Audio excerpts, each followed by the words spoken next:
اللهم صل على سيدنا ومولانا محمد اللهم صل على سيدنا ومولانا محمد وعلى آله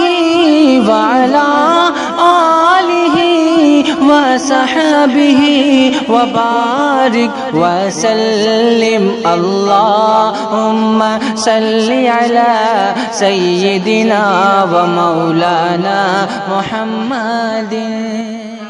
الفحشاء والمنكر وقال النبي صلى الله عليه وسلم الصلاة عماد الدين فمن أقامها أقام الدين ومن هدمها هدم الدين. وقال في موضع آخر من ترك الصلاة متعمدا فقد كفر أو كما قال عليه الصلاة والسلام.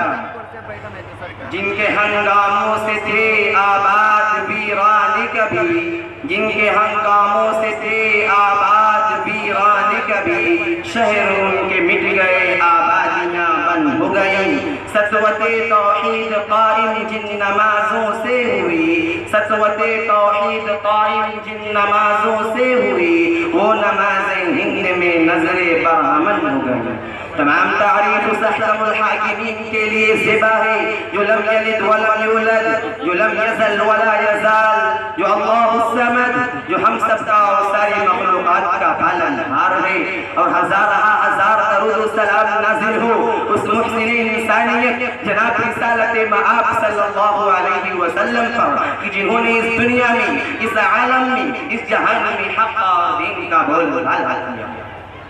دوستو یہ قرآنی آیتیں جو میں نے پڑھی ہیں، یہ مبارک حدیثیں جو تلاوت کی گئی ہیں، ان تمام نصوص میں مذہب اسلام کی سب سے اہم عبادت یعنی نماز کا تذکرہ کیا گیا ہے. اس پر مرتب ہونے والے فوائد اور ثمرات کی نشاندہی کی گئی ہے اور یہ بتایا گیا ہے کہ نماز ایک اہم دینی فریضہ ہے. نماز بندے اور خدا کے تعلق کا بہترین ذریعہ ہے. نماز پڑھنے سے آقا اور غلام کے رشتے محبت و قربت میں اضافہ ہوتا ہے. نماز پڑھنے سے ایمان و عقیدت میں جلال پیدا ہوتا ہے، یقین و معرفت میں پختگی اور صلابت آتی ہے. نماز پڑھنے سے انسان کے ذہن و دماغ تازہ دم رہتے ہیں اور انسان کے قلب و جگر میں بیداری اور توانائی نصیب ہوتی ہے. یہی وجہ ہے کہ نماز کو مسلمانوں کی ناراض کہا گیا، مگر افسوس کہ آج مسلمان اس عظیم عبادت سے بالکل غافل ہو چکا ہے اور موجودہ معاشرے میں اس عظیم عبادت کی کوئی قدر و منزلت نہیں رہ گئی. علامہ اقبال نے توجہ دلاتے ہوئے کہا تھا، یہ ایک سجدہ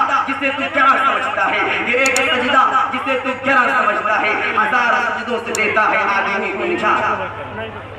ان فرمودات و ارشادات میں دین کے سب سے بڑے فریضے یعنی نماز کی اہمیت اور اس کی افادیت پر روشنی ڈالی گئی ہے. نماز نہ پڑھنے والوں کے لیے عذاب کا وارنٹ جاری کیا گیا ہے. نماز سے لاپرواہی اور غفلت برتنے والوں کو سختی اور سزا سے ڈرایا گیا ہے اور یہ بتایا گیا ہے کہ روز محشر کی جانگداز دول اولی پرش سے نماز دول. اے لوگوں، محشر کا دن بڑا سخت اور جان لیوا دن ہوگا. محشر کی گھڑی انتہائی دشوار گزار اور جان گزر ہوگی. اس دن تمام چیزوں سے پہلے نماز سے متعلق پوچھا جائے گا. تمام چیزوں سے پہلے نماز کا حساب و کتاب ہوگا. اگر ہم غور کریں ہمیں یہ معلوم ہوگا کہ ہمیں ان ارشادات عالیہ میں آواز لگائی گئی ہے، ہمارے سینوں پر دستک دی گئی ہے اور ہم سے مطالبہ کیا گیا ہے کہ ہم اور آپ بیدار ہو جائیں، آنکھیں کھول لیں، اپنے مقصد تخلیق کو سمجھیں اور غور کریں کہ ہمیں اس دنیا میں کس مقصد کے تحت پیدا کیا گیا ہے، ہمارے کیا کیا فرائض ہیں، ہم پر کون کون سی عبادتیں واجب اور لازم ہیں، ہمارا شعار اور ہماری علامت کیا ہے، ہمیں کرنا کیا چاہیے